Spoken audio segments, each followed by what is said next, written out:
Hello dear student, welcome है आपका इस नए वीडियो सेशन में।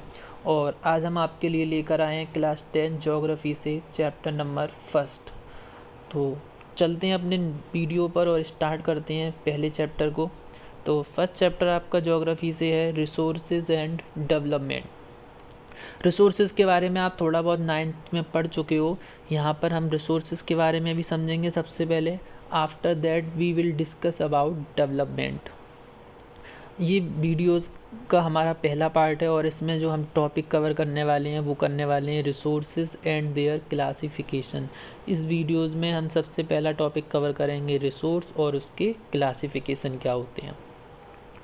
सबसे पहले बात करते हैं रिसोर्स क्या होते हैं, व्हाट इज़ रिसोर्सेज। तो नॉर्मली हम 9th में रिसोर्सेज के बारे में पढ़ चुके हैं। थोड़ा और समझते हैं यहाँ पर नए लेवल पर कि रिसोर्स को किस तरह से ड्राइव किया गया है और किस तरह से उसकी डेफिनेशन क्रिएट की गई है। Everything available in our environment which can be used to satisfy our needs। मतलब हमारे एनवायरनमेंट में कोई भी ऐसी थिंग्स या कोई भी ऐसी चीज़ जो हमारी नीड्स को क्या करे, सेटिस्फाई करे, उसे हम क्या बोलते हैं, रिसोर्स बोलते हैं।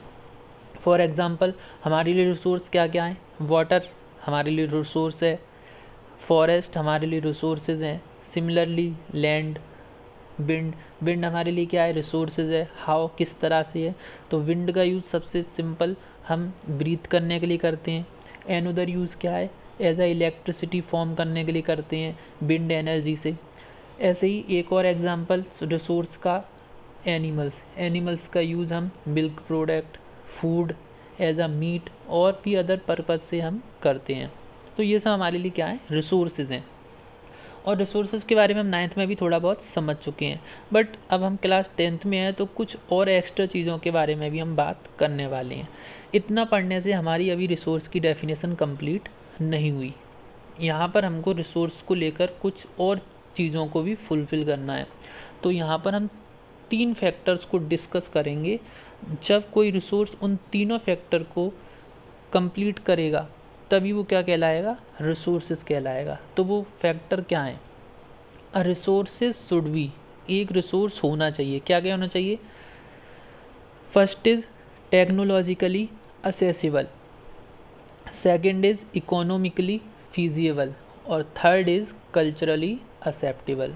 जब कोई रिसोर्सेज इन तीनों चीज़ों को फिलफुल करेगा तभी वो क्या कहलाएगा, resources. Everything available in our environment which can be used to satisfy our needs, provided it is technologically accessible, economically feasible, culturally acceptable। तब हम उसे टर्म कर सकते हैं कि वो क्या है, एक रिसोर्स है। अब हमारे लिए जो नेक्स्ट पॉइंट आता है समझने का वो है कि इन तीनों टर्म का मीनिंग या इन तीनों वर्ड का मतलब क्या है। तो 1 बाई 1 इन तीनों वर्ड का मतलब हम समझने की कोशिश करेंगे। तो let us understand the meaning of these 3 word. तो सबसे पहला है टेक्नोलॉजिकल असेसिबल। टेक्नोलॉजिकल असेसिबल का मतलब हम सिंपल समझ सकते हैं। टेक्नोलॉजी का मतलब होता है टेक्नोलॉजी से और असेसिबल का मतलब होता है पहुंचने से, ठीक है। अब अगर हम एक एग्ज़ाम्पल को लेकर समझें तो इसके लिए सबसे सिंपल एग्ज़ाम्पल है गोल्ड। अगर हम बात करें गोल्ड की, हमको गोल्ड निकालना है। नॉर्मली हम सभी जानते हैं कि जो गोल्ड हमें वो कहाँ से मिलता है, अर्थ क्रस्ट से मिलता है, ज़मीन के अंदर से मिलता है। अब ऐसा तो होता नहीं है कि नॉर्मली हमने गोल्ड चाहिए, हमने ज़मीन को खोदा और उससे गोल्ड को निकाल लिया। इसके लिए हम गोल्ड को निकालने के लिए हमें करना क्या होता है, गोल्ड को ज़मीन के अंदर से निकालना होता है, जिसके लिए हम बहुत सारी मशीन का यूज़ करते हैं। जब हम उसे निकाल लेते हैं तो वो कम्प्लीटली प्योर फॉर्म में नहीं होता, उसे हम क्या करते हैं, प्योर करते हैं। तो गोल्ड को निकालने के लिए हमें क्या चाहिए, कुछ इंस्ट्रूमेंट चाहिए, कुछ मशीन्स चाहिए। अगर वो सब इंस्ट्रूमेंट मशीन हमारे पास नहीं होंगी, और वो सब हमारे लिए क्या है, टेक्नोलॉजी है।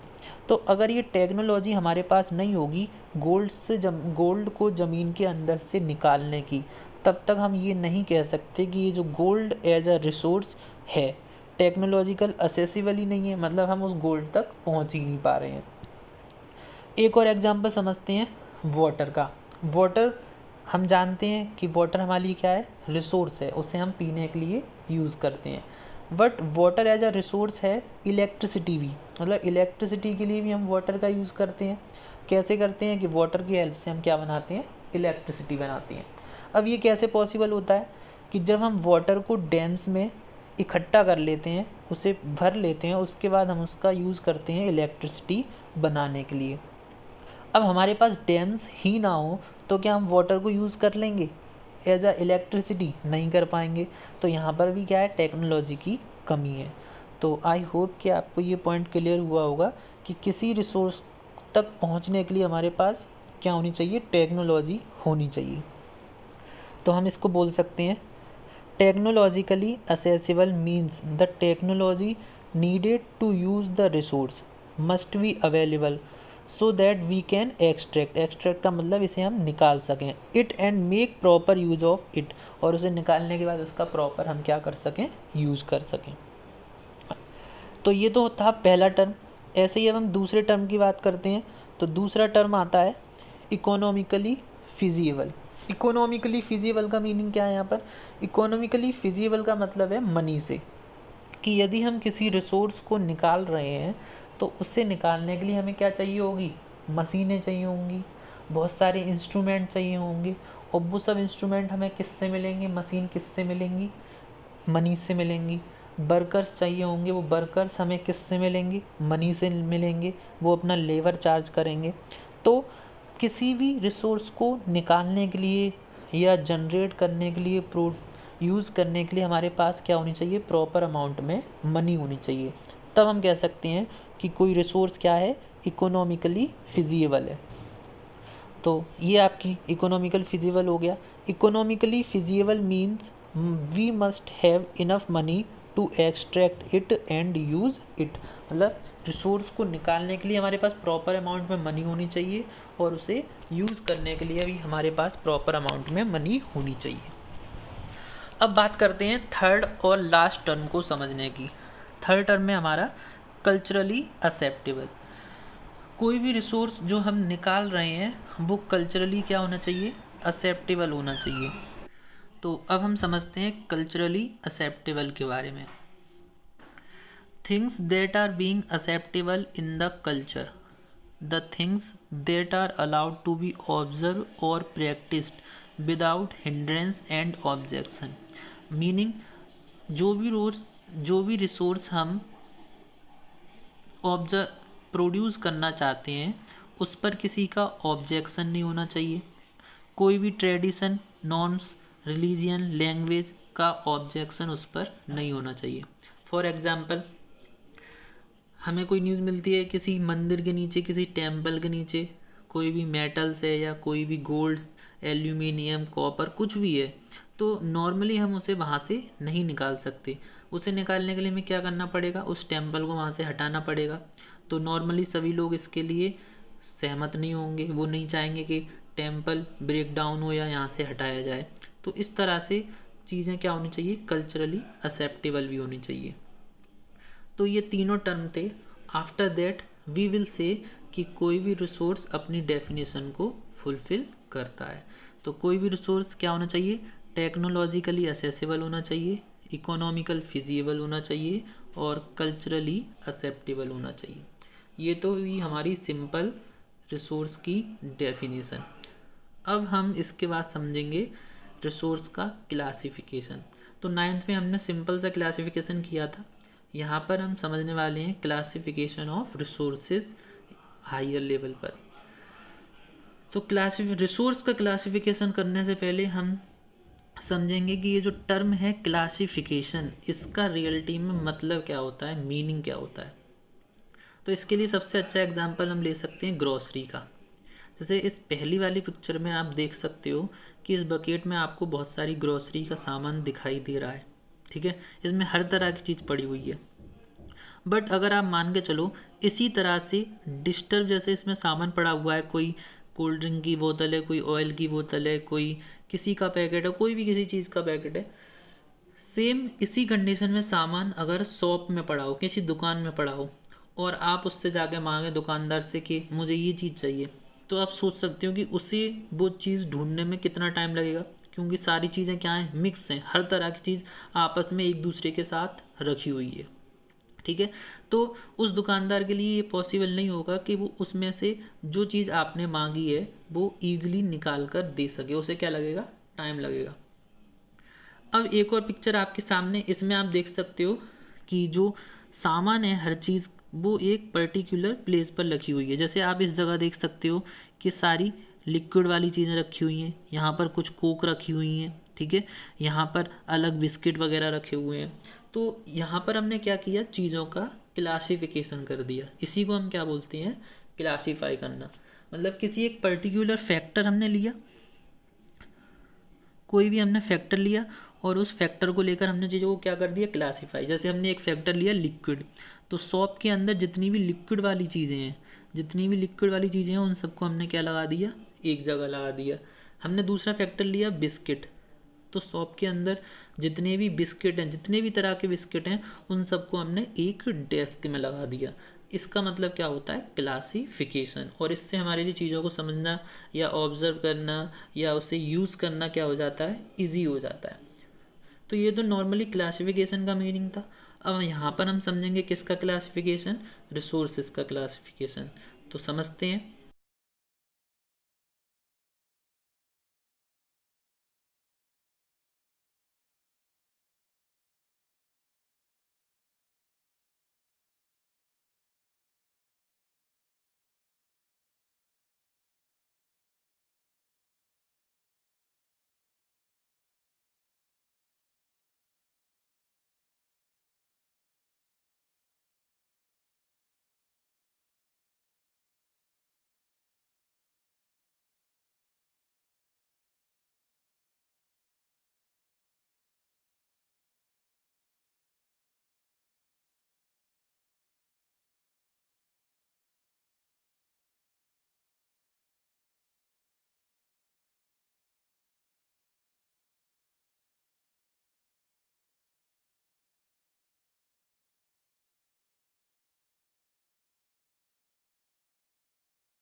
तो अब हम बात करते हैं क्लासिफिकेशन ऑफ रिसोर्सेज की।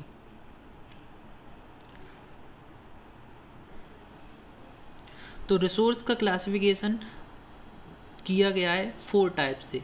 तो सबसे पहला टाइप है on the basis of origin, origin के बेस पर। ओरिजिन का मतलब आप समझ सकते हो कि ओरिजिन का मतलब होता है किसी भी चीज़ का ओरिजिन क्या है, वो कहाँ से जनरेट हुई है, कहाँ से प्रोड्यूस हुई है। तो उस बेसिस पर हम क्या समझेंगे, रिसोर्स के क्लासिफिकेशन को समझेंगे। सेकंड है on the basis of exhaustibility. Exhaustibility का मतलब ख़त्म होने के ऊपर, कोई चीज़ समाप्त हो पा रही है, कब फिनिश हो रही है, इस बेसिस पर हम रिसोर्स का क्लासिफिकेशन समझेंगे। थर्ड है on the basis of ownership. Ownership का मतलब कि उस रिसोर्स का ओनर कौन है, वो किसकी है। Next and last on the basis of the status of development. उसका डेवलपमेंट किस तरीके का है, किस तरह से वो डेवलप हुई है। अब इसके अंदर भी क्या है, अलग अलग तरह के पॉइंट हैं जो हमें डिस्कस करने हैं।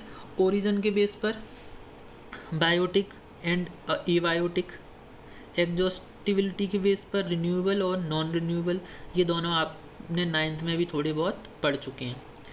ओनरशिप के बेस पर इंडिविजुअल, कम्युनिटी ओन, नेशनल और इंटरनेशनल, ये चारों हम डिस्कस करेंगे। एंड लास्ट डेवलपमेंट के बेस पर पोटेंशियल, डेवलप्ड, स्टॉक और रिजर्व। अब हम इनको वन बाई वन सभी को समझते हैं कि रिसोर्स का क्लासिफिकेशन किस तरह से है। तो सबसे पहला क्लासिफिकेशन हमारा on the basis of origin, origin के बेसिस पर किस तरह से रिसोर्स को क्लासीफाई किया गया है, और बहुत ही सिंपल है, ये आप 9th में पढ़ चुके हो। समझते हैं। सबसे पहला है बायोटिक रिसोर्सेज। तो बायोटिक जैसा कि नाम से ही क्लियर है कि बायोटिक में बायो आता है, और बायो का मतलब होता है लाइफ से। तो these are obtained from biosphere, मतलब बायोटिक रिसोर्स ऐसे रिसोर्स होते हैं जो हमें कहाँ से मिलते हैं, बायोस्फीयर से। एंड हैव लाइफ, और इनमें क्या होती है, life, such as human beings. इसमें कौन आ जाते हैं, human beings, flora, fauna, animal और प्लांट की community, fisheries, livestock etcetera. मतलब ऐसी सारे रिसोर्सेज जो क्या हैं, बायोस्फीयर से मिलते हैं, और जिनमें क्या होती है, लाइफ होती है, वो सब हमारे लिए क्या हैं, बायोटिक रिसोर्सेज हैं। For example flora and fauna, animals and सारी प्लांट की, ट्रीज की कम्युनिटी। ये तो हो गया बायोटिक के बारे में। नेक्स्ट है abiotic resources, all those things which are composed of non living things. Abiotic का मतलब क्या है कि ऐसी सभी चीज़ें जो किससे बनी हुई हैं, नॉन लिविंग से, नॉन लिविंग थिंग्स से जितना भी फॉर्मेशन हुआ है वो सब किस में आती हैं, एबायोटिक रिसोर्सेज में। For example rocks, metals, coal, petroleum, wood, ये सब चीज़ें क्या हैं, एबायोटिक हैं। इनमें कोई भी लिविंग या लाइफ नहीं होती है। तो इसमें हमारे क्या आ जाएंगे, लैंड भी आ जाएगी। लैंड क्या है, नॉन लिविंग थिंग्स है, सॉइल, और सारी मेटल्स हमारी किस में आएंगी, एबायोटिक रिसोर्स में। ये तो हमारा पहला क्लासिफिकेशन कंप्लीट हुआ। अब नेक्स्ट क्लासिफिकेशन की बात करते हैं। तो नेक्स्ट है on the basis of exhaustibility, ख़त्म होने के बेसिस पर कि कोई रिसोर्सेज ख़त्म हो पाएगा या नहीं हो पाएगा, इस बेसिस पर हमने क्लासिफिकेशन किया है। तो सबसे पहला है रिन्यूएबल रिसोर्सेज। रिन्यूएबल रिसोर्सेज क्या होते हैं, आप अच्छे से जानते हो। The resources which can be renew, मतलब ऐसे रिसोर्स जिन्हें हम क्या कर सकते हैं, रिन्यू कर सकते हैं, दोबारा से जनरेट कर सकते हैं, और रिप्रोड्यूस, फिर से बना सकते हैं, बाय फिजिकल, केमिकल और मैकेनिकल प्रोसेस। मतलब इन तीनों प्रोसेस का यूज़ करके, फिजिकल, केमिकल और मैकेनिकल प्रोसेस का यूज़ करके, यदि हम किसी भी रिसोर्स को दोबारा से फॉर्म कर पा रहे हैं तो वो हमारा किस में आएगा, रिन्यूएबल रिसोर्सेज में आएगा। For example solar energy, solar energy भाई रिन्यू है, कभी ख़त्म ही नहीं होगी। फॉर एग्जांपल कहाँ से मिलती है, सन से मिलती है, तो ये कभी भी ख़त्म होने वाली नहीं है। विंड एनर्जी, वाटर, वाटर को हम दोबारा क्या कर सकते हैं, रिन्यू कर सकते हैं। भाई वाटर जो हम घर में यूज़ करते हैं वो नाली के थ्रू कहाँ आ जाता है, तालाब में, तालाब के थ्रू कहाँ जाता है, रिवर में, और रिवर के थ्रू ओशन में जाता है। ओशन के बाद वो वाटर वेपर बन के फिर से क्लाउड में पहुँच जाता है, फिर दोबारा से क्या होती है, रेन होती है। तो ये सब इसके क्या हो गए, रिन्यूएबल रिसोर्सेज के एग्जाम्पल हो गए। सबसे सिंपल विंड एनर्जी एग्जाम्पल है, इस पिक्चर में आप देख सकते हो। By the help of wind energy, wind mill चलती है, उसको हम एज ए एनर्जी यूज़ करते हैं। नेक्स्ट एग्जांपल है सोलर एनर्जी। सोलर एनर्जी का यूज़ सोलर पैनल में होता है जिससे इलेक्ट्रिसिटी फॉर्म होती है। नेक्स्ट आते हैं नॉन रिन्यूएबल सोर्सेज। तो रिन्यूएबल के जस्ट अपोजिट, रिन्यूएबल क्या आते हैं, जो ख़त्म नहीं होंगे, जिन्हें हम सालों साल यूज़ करते रहें तो भी वो ख़त्म होने वाले नहीं हैं। अब बात करते हैं नॉन रिन्यूएबल रिसोर्सेज की। The resources once consumed can not be replace, मतलब एक बार जो हमने यूज़ कर लिया अब वो दोबारा से जनरेट नहीं हो सकता, उनको हम क्या बोलते हैं, non renewable resources. These resources take million of year in their formation, और इन रिसोर्सेज को बनने में क्या लगते हैं, बहुत साल लगते हैं, मतलब मिलियंस और लाखों करोड़ों साल लग जाते हैं। फॉर एग्जांपल कोयला हो गया, कोयला को अगर हमने एक बार यूज़ कर लिया अब वो दोबारा से जनरेट नहीं हो सकता, उसकी क्या बन जाएगी, राख बन जाएगी, और राख से अब दोबारा कोयला नहीं बन सकता। ऐसे ही पेट्रोल, पेट्रोल हम अपनी गाड़ी में, व्हीकल्स में डालकर एक बार हमने यूज़ कर लिया तो अब वो दोबारा से रीजनरेट नहीं हो सकता। तो ये थे हमारे एग्जॉस्टिबिलिटी के बेस पर रिसोर्सेज, रिन्यूएबल और नॉन रिन्यूएबल।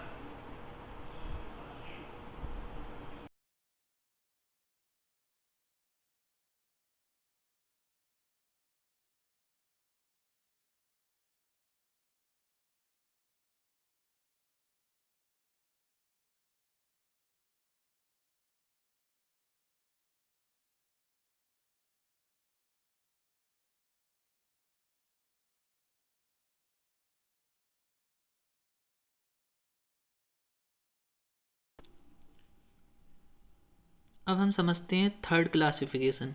तो तीसरा क्लासिफिकेशन हमारा जो है on the basis of ownership, ownership के बेस पर है, मतलब कि कोई भी रिसोर्सेज किसी भी रिसोर्सेज को कौन ओन करता है। ठीक है, जिसमें सबसे पहला इंडिविजुअल रिसोर्सेज। इंडिविजुअल रिसोर्सेज क्या होते हैं? The resources own privately by individual, मतलब ऐसे रिसोर्सेज जिन्हें कोई प्राइवेटली या किसी पर्टिकुलर पर्सन के जो होते हैं उन्हें हम क्या बोलते हैं? Individual resources. फॉर एग्जांपल जैसे प्लॉट हो गया, नॉर्मली हम क्या करते हैं? प्लॉट खरीद लेते हैं, हाउस हमारे जो घर हैं वो भी हमारे लिए क्या है? रिसोर्सेज हैं, और उनके हम क्या हैं? ओनर हैं। तो वो सब क्या हो गए? Individual resources. ठीक है, तो हाउस, प्लॉट, ये सब किस में आ जाएंगे? इंडिविजुअल रिसोर्सेज में। नेक्स्ट है community own resources. Community own resources क्या होते हैं? The resources which are accessible to all the members of the community, मतलब ऐसे रिसोर्सेज जो पूरी कम्युनिटी के लिए हों, पूरे सभी मेंबर्स के लिए हों, जितने भी उस पर्टिकुलर प्लेस या जगह पर रहते हैं, वो सब क्या कहलाएंगे? Community own resources. For example public park हो गए, सबसे अच्छा एग्जांपल इसका क्या है? पार्क है, कि भाई पार्क जो होते हैं उनको सब लोग यूज़ करते हैं, ऐसा नहीं है कि किसी पर्टिकुलर कम्युनिटी के लिए है, हर कोई उसे क्या कर सकता है? यूज़ कर सकता है। पिकनिक स्पॉट, प्लेग्राउंड, ये सब क्या हो गए? Community own resources. इसी का थर्ड पार्ट है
थर्ड है हमारा नेशनल रिसोर्सेज। अब इसको हमें अच्छे से समझना है। नेशनल रिसोर्सेज क्या होते हैं? The resources which come under nation are known as national resources, मतलब ऐसे रिसोर्सेज जो हमारे नेशन के अंडर में आते हैं उन्हें हम क्या बोलते हैं? National resources. तो technically all the resources belong to the nation. तो नॉर्मली सभी रिसोर्सेज किससे बिलोंग करते हैं? नेशन से बिलोंग करते हैं। जो हमने पीछे वाले लास्ट दो पढ़े थे, इंडिविजुअल और कॉमनली ओन, वो भी क्या थे? नेशनल में ही आ जाएंगे। क्यों आ जाएंगे? अगर गवर्नमेंट को कोई काम करना है और आपका किसी पर्टिकुलर प्लेस पर घर बना हुआ है, वहाँ से कोई रोड निकलने वाली है या रेलवे लाइन जाने वाली है, तो गवर्नमेंट उनको खरीद लेती है, ऑक्यूपाई कर लेती है और आपको उसका पेमेंट दे देती है। और क्या कह सकते हैं हम? Resources with the political boundaries, मतलब ऐसे रिसोर्स जो अपनी बाउंड्री के अंदर होते हैं। मतलब जैसे हमारी कंट्री इंडिया है, तो ये इंडिया के मैप आप देख सकते हो, ये इंडिया की क्या है? ब्लैक बाउंड्री है। तो इसके अंदर अंदर जो होंगे, and oceanic are up to 12 nautical mile 22.2 kilometre. इसका मतलब क्या है, ऐसे रिसोर्सेज जो बाउंड्री के अंदर हो और जो ओशियनिक बाउंड्रीज है उस ओशियनिक बाउंड्री से 12 नॉटिकल माइल डिस्टेंस तक हो। मतलब यहाँ से हमने ये मान ली, ये मैंने 12 नॉटिकल माइल्स है, तो 12 नॉटिकल माइल्स पहले समझ लेते हैं क्या होती है। ये एक यूनिट होती है डिस्टेंस को मेज़र करने की। 1 नॉटिकल माइल इक्वल टू होता है 1.852 किलोमीटर। ये आपको याद रखना है, 1 nautical mile equal to 1.852 kilometre. तो ऐसे रिसोर्सेज जो बाउंड्री से ओशन की तरफ कितने एरिया तक होंगे, 22.2 किलोमीटर की डिस्टेंस तक होंगे। जैसे मैंने ये डिस्टेंस को ड्रॉ कर दिया, तो इस डिस्टेंस तक जितने भी इस वाले पार्ट में आ जाएंगे वो सब क्या होंगे, नेशनल रिसोर्सेज कहलाएंगे। एग्जाम्पल में क्या क्या हो गए, रोड्स हमारी कंट्री के अंदर ही होती हैं, कैनल्स हमारी कंट्री के अंदर होती हैं, रेलवेज हमारी कंट्री के अंदर होती हैं। अब यदि कोई वाटर बॉडीज़ है इतने एरिया में ओशन के अंदर, तो वो उस पर भी क्या होगा, हमारा राइट होगा, हमारी कंट्री का राइट होगा। तो ये तो हो गई नेशनल रिसोर्सेज की बात।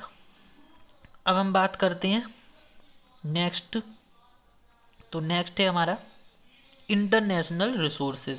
इंटरनेशनल रिसोर्सेज क्या होते हैं, the resources lying beyond 200 kilometre of exclusive economic zone in the ocean are called international resources.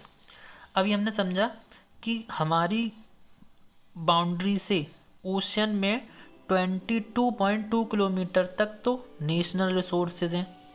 Same ocean में 200 किलोमीटर, कितना, 200 किलोमीटर के बाद के, मतलब यहाँ पर 200 किलोमीटर के बाद के जो भी होंगे उन पर सब किसका राइट होगा, इंटरनेशनल का राइट होगा। ठीक है, the resources lying beyond 200 kilometre of exclusive economic zone in the ocean are called international resources. No one can use these resources, इन रिसोर्स को कोई यूज़ नहीं कर सकता without the permission of international institution, बिना किसी इंटरनेशनल इंस्टीट्यूशनल की permission के। तो आई होप आपको ये 3 फैक्टर के बेस पर क्लासिफिकेशन अच्छे से समझ आया होगा। इसके बाद जो 4th फैक्टर है वो है हमारा on the basis of the status of development. इसको हम नेक्स्ट वीडियो में समझने वाले हैं, अदरवाइज़ ये वीडियो बहुत ज़्यादा लेंथी हो जाएगी।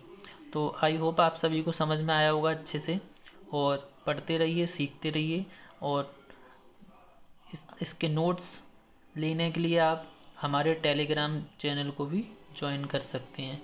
Thank you so much.